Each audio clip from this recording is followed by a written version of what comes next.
Well, here we go again. It's another Outlaw of College Football episode. That's right, the Outlaw of College Football, the OCF posse is now in effect. And I can also be reached on Twitter at OCF Productions. If you ever want to just drop me a few ideas for podcasts and whatnot, I'll give you a shout out for that. As a matter of fact, I'm going to give a shout out to Sheldon Lamey. He's another loyal listener that's given me quite a few topics here and there, as well as Brandon Dunn. Now, getting right to it here, seems like the college football had some meetings this past week. And I've listened to a few podcasts, most notably 365 Sports. They're pretty good guys, off and on. And it made me think about some stuff.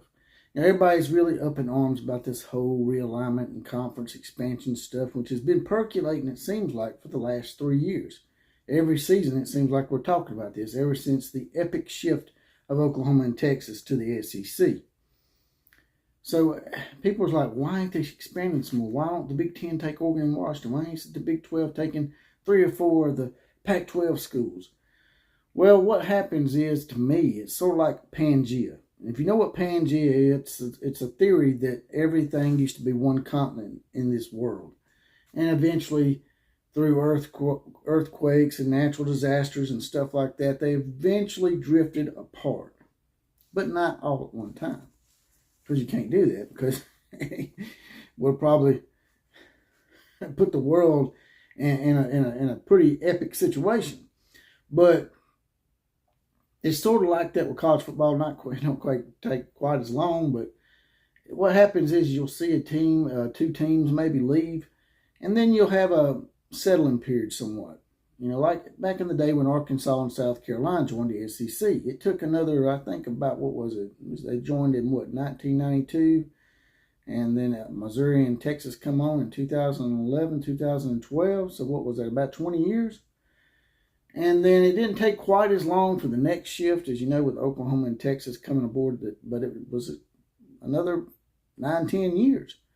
So that's what usually happens, because they can't just take all these teams at once. And you know, you can probably get away with taking up to 4, maybe 6, but most of the time they like to go 2 at a time. That's the way it's always been. Even the Big Ten back in the day when they had Penn State was just the 1. And now the Big Ten has taken USC and UCLA. The big time conferences like the Big Ten and the SEC, they like to do things 2 at a time. That doesn't mean that they won't eventually go after more teams. That's what's going to happen. But the Big Ten and the SEC have to let things settle so they can get all the scheduling together. Because the more the teams they invite, the harder it's going to be to set up scheduling and all the headaches that come with it with all sports. Because you got to remember, it ain't just about football. Although it's mostly about football, they still have to do things like make schedules for basketball and everything from that to wrestling to equestrian and all that crap.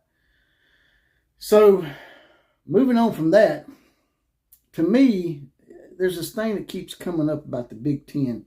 Doesn't want to be the one to kill off the Pac-12, and that's why they don't invite Oregon and Washington. I don't think it's that. I think it's what I just mentioned. They got to let it settle. They got to be able to make schedules, and it's easier to bring in 2 teams and make those schedules. So, to say that the Big Ten is basically now helping and saving the Pac-12 is pretty naive. The Big Ten is one that started all this crap. Just like, that'd be like saying the SEC is trying to save the Big 12 by not going in and taking Oklahoma State and Kansas State or some shit. It ain't that. It's just the SEC needs time to settle and reschedule and do all that stuff that I just spoke about. So, what's going to happen with the Big Ten is eventually they are going to take Oregon and Washington, in my opinion. And now we have the Big 12 who took in 4 teams. That was a momentous task, especially when you still got Texas and Oklahoma in here for at least one more season having to play these teams. So I really feel for whoever had to deal with all that headache. But the Big 12, in my opinion, from what I'm hearing, everybody keeps talking about they're going to take the 4 corner schools, but I don't know if I see that or not, because Utah keeps throwing a hissy fit, talking about their academics and how they don't want to be cornered up with BYU for whatever reason. BYU's the only team in that state that's won a national championship. They can take pot shots at it all they want, But the fact remains is BYU was recognized as national champions by the two major polls of the time, that being the AP and the UPI poll, which ended up being the coaches poll, and later on USA Today poll. So Utah may be left out of the mix eventually. But I could see with this streaming deal, if they go forward with this streaming deal and they don't include ESPN or anybody else, there's three schools that's going to be really unhappy with that, in my opinion. That being Arizona, Arizona State, and Colorado. Not going to be too happy. And you say, well, you're going to need that fourth team to make it even. I mean, you don't always need an even number. The Big Ten proved that for a number of years when all they did was add Penn State. And that's because they thought they was going to eventually get Notre Dame, which they never did. But you take those three teams, then you're probably more than likely they are going to try to go get a fourth team. Not that they need to, but they probably will. And in my opinion, that fourth team is probably going to be like a mystery partner in wrestling. You're not going to know who's coming out to save the day, to complete the project that is the Big 12. So the Big 12 was on life support just a few years ago. The Pac-12 had a chance to kill them off. They didn't do it. Now the Big 12 has the chance to return it. But I don't think they're going to return it the way the Pac-12 wants. I think they're going to actually take the bull by the horns, and they're going to be the ones that complete the collapse of the Pac-12, that is. But that mystery partner, who would that be? That fourth team? You guys and gals, drop in the comment section. Tell me who you think would be the fourth team, the mystery partner to come in and save the day, just like a good old WWE storyline. To me, I think it could be a number of teams. Probably going to be another non-Power 5 team. More like Tulane, Memphis, possibly South Florida. You know, they already got one big market in Central Florida. It wouldn't hurt to have a second big market in South Florida, University in the city of Tampa, which is a pretty big market. So those are the three teams I think that they would look at. Now, which one would they add? That's sort of up. I think Memphis may be the last resort on that. But Tulane or South Florida, to me, would be pretty attractive. Tulane is actually coming around and competing and being more competitive in football, as we saw last year when they upset USC in the Cotton Bowl. Now, also, Stanford and Cal. People's like, what about Stanford and Cal and Washington State and Oregon State and those teams? Stanford and Cal are pretty much cornering themselves as far as being academically, for lack of a better term, snooty. They are not going to let off that. They're not going to relent because, from what I understand from many people, they make more money as far as, getting endowments from academics than they would in sports ever. So to them, it's not that important to them. If the Pac-12 goes by the wayside, then it goes by the wayside. They'll go independent. Maybe they even join the Ivy League. But I don't know if they're quite that great in academics to get in the Ivy League, but they may be. I'm not sure about that. You guys and gals tell me in the comment section if you know the requirements to be a member of the Ivy League.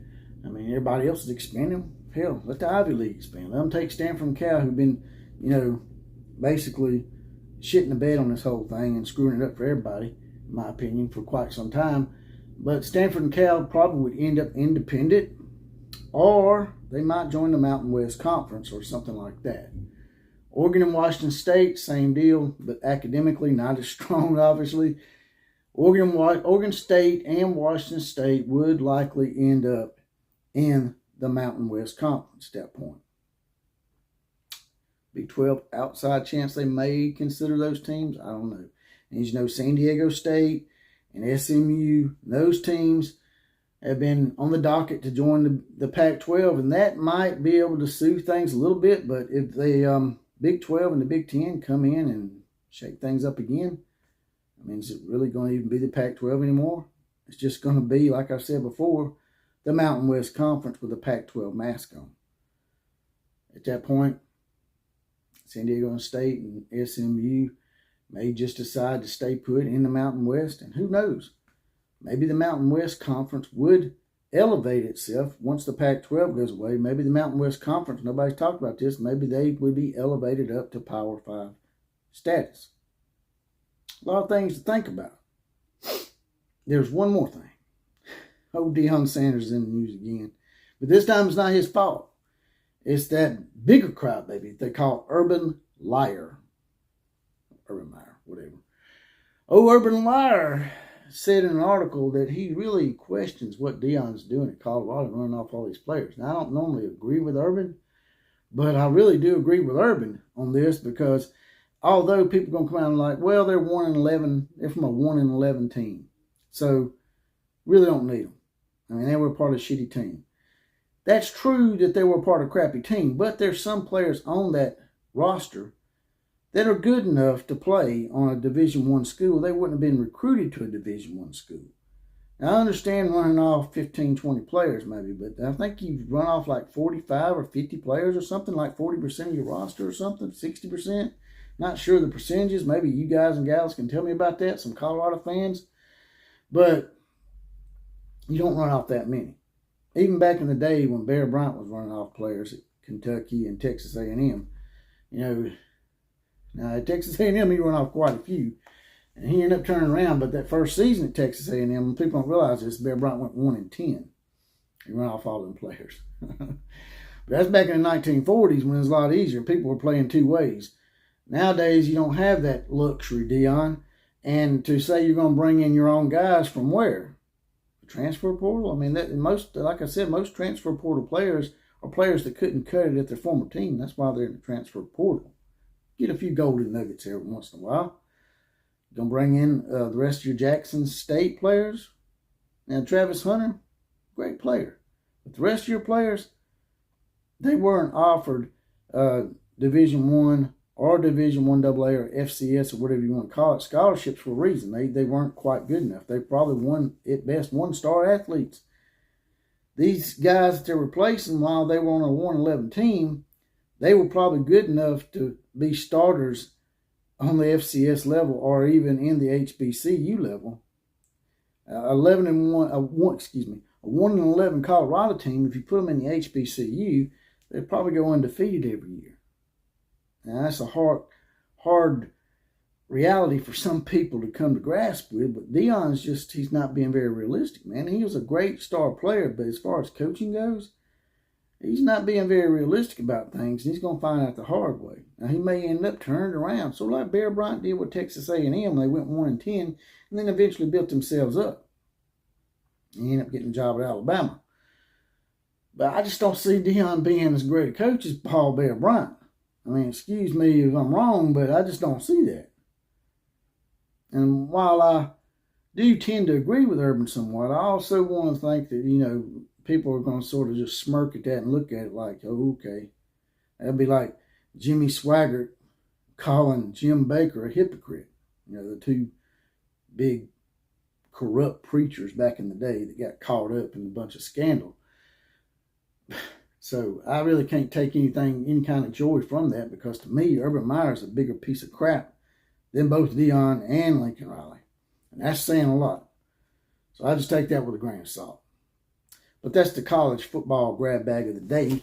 Also, before we get out of here, I'd like you guys to like, share, comment, and subscribe to this channel. I really need the subscriptions and the sharing. It really moves the algorithm, keeps me up and going. There's a heart down here. If you don't mind, hit that. Throw them a few dollars in the coffers. And as always, KMCA, all the other teams, class is now officially dismissed.